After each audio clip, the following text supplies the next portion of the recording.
Good morning. Good morning. What a stupid amount of tech problems. And then I forgot to do our little countdown. Oh my gosh. Off our game. Off our game. Who cares? Good morning, Mother. Good morning. Sorry, I'm a little curmudgeonly because I had everything in place and then the internet crapped out, for lack of a better phrase. And we got that back up and then the camera died. And I'm still a little sick. It's just been a stupid morning. So, good morning. I'm sure by the end of this time, I'll be right as rain and joyful as they come. Definitely. Mm-hmm. So, okay. First of all, please join us in applauding Brian Johnson, who was our pre-recorded conversation last Thursday. That was a really interesting and powerful conversation. Thank you for that, Brian. It was a fantastic conversation. Yeah, and just, boy, if you've lost a parent, which most of us have, you know how stressful that is. And so then think about just the stress of adding addiction on top of that. Boy, that is not something you'd wish on anybody. So I thought it was just really, really interesting to hear him talk about his own gratitude for that. And if you get our newsletter, I wrote about this on Saturday, but Dr. Mary ordered the book. I mean, come on, you are not, I mean, you're literate. You can read. You just aren't much of a reader. I got me some schooling somewhere. Yeah. But well, that's not true. See, I read all the time for work. So to relax, I don't read. Although I do like reading, but I usually read when I travel. Mm-hmm.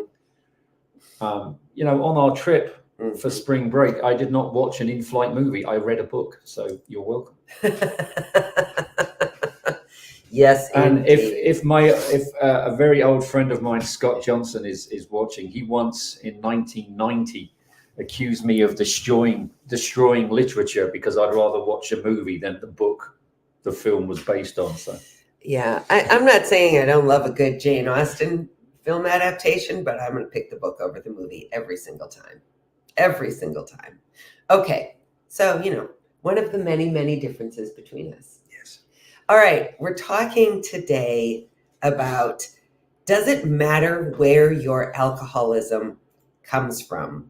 And if you look at the program notes, you will see that I included the link that the article we're referencing from is. So it's called, Is It Utterly Important to Know the Reasons Why You Drink, by Diana Liada. It's a Medium article.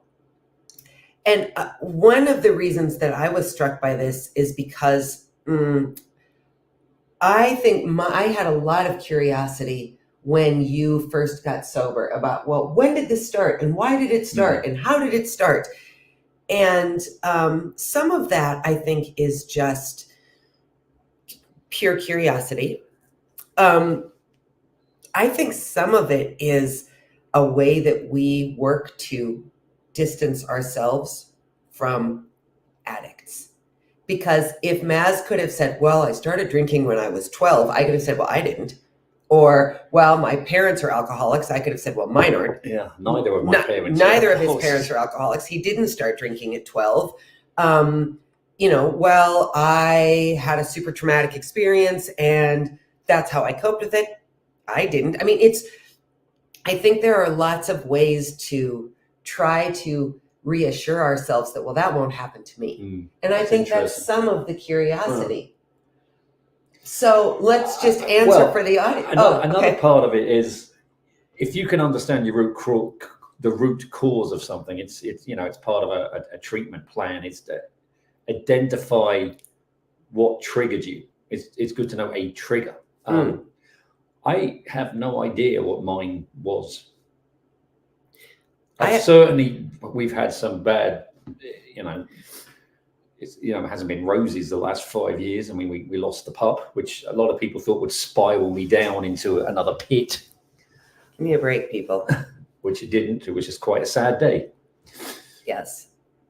But I don't know what mine was. I can't tell you what happened from, the fact that I would drink, but then know when to stop, to drinking all day and then really just being an alcoholic. Yeah, I mean, it's sort of like saying to somebody who gradually puts on 50 pounds. Let's say you go back to your 30-year high school reunion and your high school friend has put on 50 pounds in 30 years. You can't say to that person, well, how did that weight come on?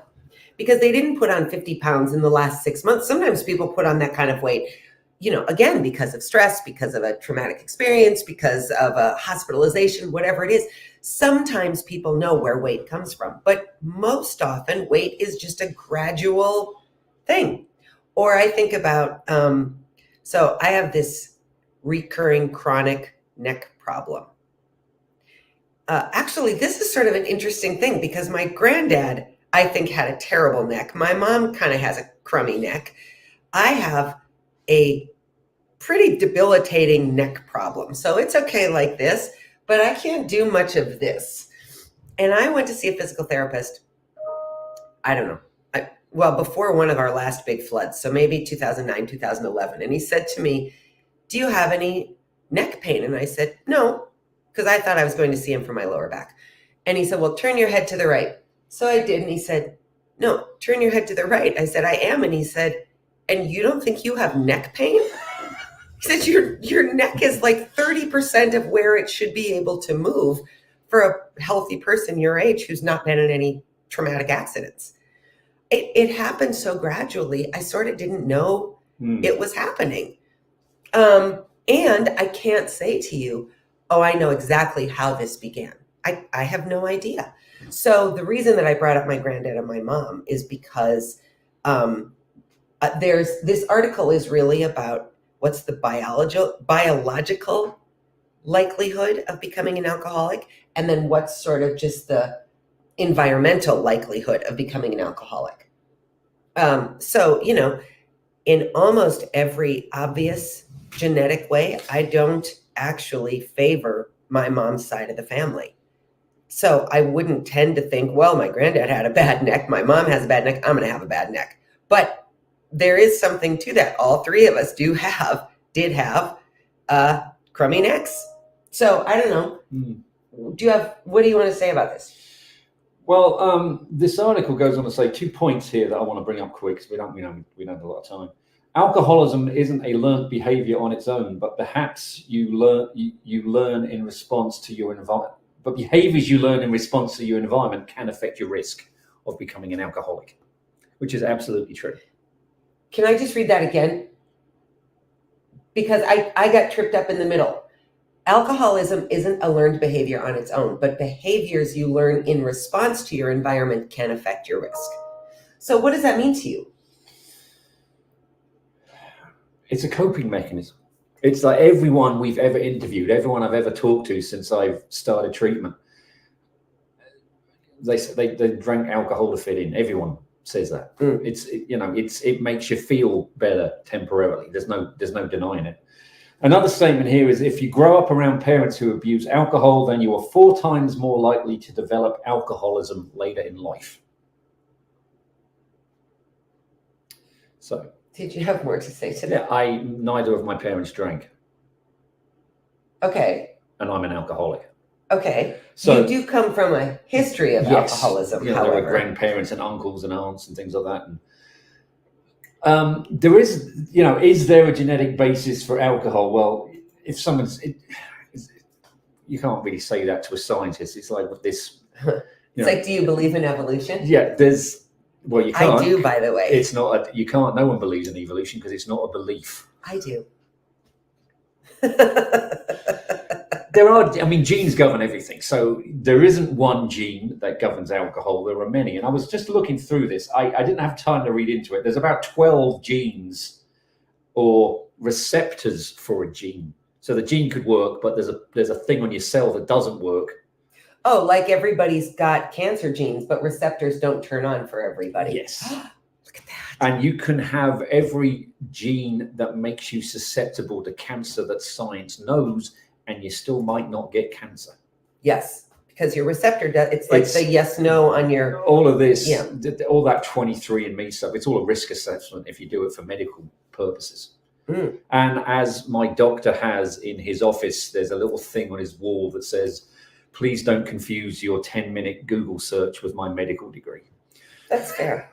I think that's totally fair. Anyway. There are two main genes that are responsible for the initial breakdown of alcohol if you consume alcohol. One of them is alcohol dehydrogenase 1B. And I say that because there's 7 of them. So up until about 3 years ago, everyone talked about alcohol dehydrogenase, and that was it. If you didn't have it, yeah, everyone was talking about alcohol dehydrogenase. No, it's because there was a subset of the human race that don't have that gene, and it doesn't work. You can't drink at all because you get terribly sick. And studies have shown that unless people who have that problem, and it's not just one gene, but it's actually now another gene called aldehyde dehydrogenase, because alcohol dehydrogenase turns alcohol into acetaldehyde, which then gets turned into acetate by the second gene. Isn't that what you take nail polish off with? Yes. If that gets broke, if that gene isn't present, you are more likely to become an alcoholic. So is there a way to test for that? Yeah, you can. It's you can. There's a marker for it. There's two different types. There's one that you inherit in your genome, or one that you actually get that's on your and the mitochondrial genome you inherit from your mother. Oh, so much science. So yeah. So I mean, it's interesting. I'm still with it. But studies have shown that they did a lot of this stuff on monkeys and rats, and in the studies they've done in humans, yes. But a person who doesn't like the effect of initially feeling sick, unless they're forced into it by peer pressure, they're more likely not to become alcoholic. So I'd be really curious to know what my genome would say, because I have no desire to be drunk ever. I have no desire to even be buzzed. I do not like to lie down and feel dizzy. I don't like the out of controlness. I mean, I truly have only ever accidentally gotten drunk. When I was in college and my friends would start planning how drunk they were going to get Friday night on Monday afternoon, I would look at them and think, why would you plan for that? Like, I still wonder that. So I'd be curious to know if I have the gene, it's not turned on. If I don't have the gene, it's just fascinating. And don't latch on to what I've just said, because there are different forms of this gene. Most of it works in your liver, but of course, the more we understand the biology of these things and the better technology gets. Recently, and in the last couple of years, subsets of this gene activity has been shown to be places where it never thought it would be. In your digestive system, like in your small intestine and in your stomach, is actually where alcohol dehydrogenase, some subsets of it that not every human has, but with those genes being active in more of your digestive system, you're more likely to develop some form of alcoholism if you succumb to peer pressure. But the thing is, and this article that we put up here is true, it depends on the social aspects of it too. If you surround yourself with people who like to drink and they don't get affected by any influence to make you at more risk of becoming an alcoholic, because they're not affected, but you could be. So the article isn't nearly as sciencey as what Maz just went into. Actually, the article is quite a nice read. Yeah, it's a quick, easy read. And really, her point is just, who cares? Yes. She and her sister both became alcoholics. Both their parents were alcoholics, which they didn't understand until they were well into adulthood. And her sister has been sober for 15 years or something and did it through AA. She got sober in a different way. And what she has ultimately come down on is, who cares? The point to focus on is sobriety. Yeah. And if our friend Alex Kaplan or Adi Jaffe, who we haven't had on yet, were here, either one of them would say, and maybe sobriety isn't even the answer. It's what is it that works for you? Yeah, I mean, absolutely. There's not one answer. I know one answer because it worked for me, but I'm not going to be closed-minded and say this is the only way to do it, because that's stupid. You're also not going to test it. No. Which is super interesting. I mean, it is that scary thing of, well, yeah, I'm sure other things work. Not gonna, it's not. I'm sure some people can walk on a high wire. Good for them. I'm not going to try it. Yeah. Yeah, it's an interesting. Yeah, some people can swallow swords. Yes, so good luck. Yeah, Godspeed on that. So I think the interesting relational point across this is, for most of us, the things that just gradually become a problem are just that. They are a gradual evolution. And some of it is learned behavior, and some of it is environment, and some of it is choice making, and some of it is what you inherit. And that's pretty true for many, many aspects of our lives. And I think we are sort of conditioned to want to be able to say, this is when it began, this is where, this is why, because somehow that makes it seem either better or easier to judge or easier to distance from, or however you want to think of it. Does it really matter what caused it? Does it really matter why you became an alcoholic? It doesn't to you. It doesn't, as long as, my continued mission in life now is to just enjoy where I am now. Yes. You could spend your time trying to mine the past and figure out what started something, or you could say, I can't change it anyway. Yeah, even people in my AA group have said the same thing to me. I even made a comment once, because I still can't work out what started all this. Don't worry about it. Just enjoy what you've got. Yeah. Be aware that it could happen again, and you should be fine. I mean, this is coming from a guy that told me this was celebrating 36 years of sobriety. Yeah. And said, I'm mindful every day that a slip up could come. So I just said, I don't dread it. I just look out for it. Yeah. Yeah. There we go. Okay. We'll see what happens on Thursday. I'm working to line up some guests. We don't have one yet. So we'll do something on Thursday, but I don't know what. So I guess tune in for that. And we will see you Thursday. Enjoy your Tuesday. Bye. Bye.